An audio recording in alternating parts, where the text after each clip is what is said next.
Most people think of Toronto as the largest city in the country, but in a Mississauga warehouse, they're doing their best to make it the smallest. It's called Our Home and Miniature Land, and so far it's taken thousands of hours and millions of dollars to build. As CTV's Scott Lightfoot reports, just like the real city, this model project is growing. The daily commute may be long, but it's never been this small. It's almost like I'm still in a dream and I haven't woken up. This 1:87 scale version of Canada's biggest city is the dream of Jean-Louis Brennickmeyer.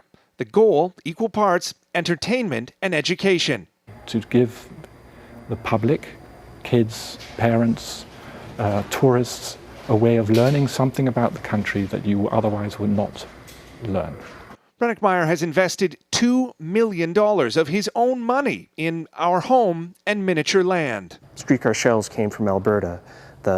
The decals came from California. Master model builder Dave McLean is tasked with creating a tiny Toronto, basically from scratch.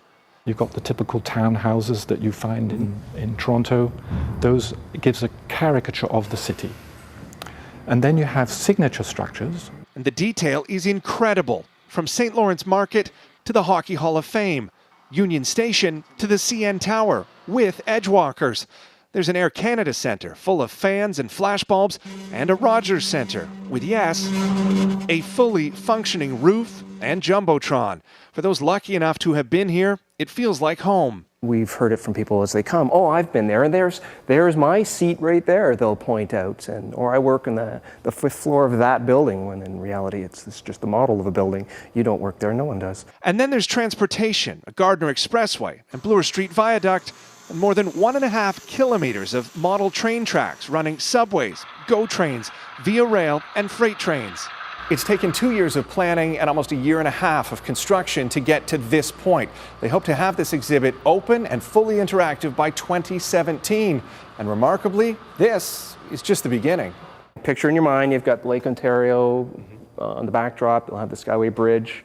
Work has already begun on Hamilton. Niagara and Ottawa are next. The long-term goal is that we would cover the whole of Canada in one location, which would be a total of 20 exhibits covering Vancouver all the way across to Halifax. Some pretty big dreams on a very small scale. Scott Lightfoot, CTV News. Is it just me, or did some of those shots actually look real? Amazing. Wonder if you could find your house on there.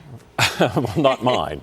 However, the fact that it has edge walk and a Sky Dome jumbotron. And all the lights, amazing. Pretty cool.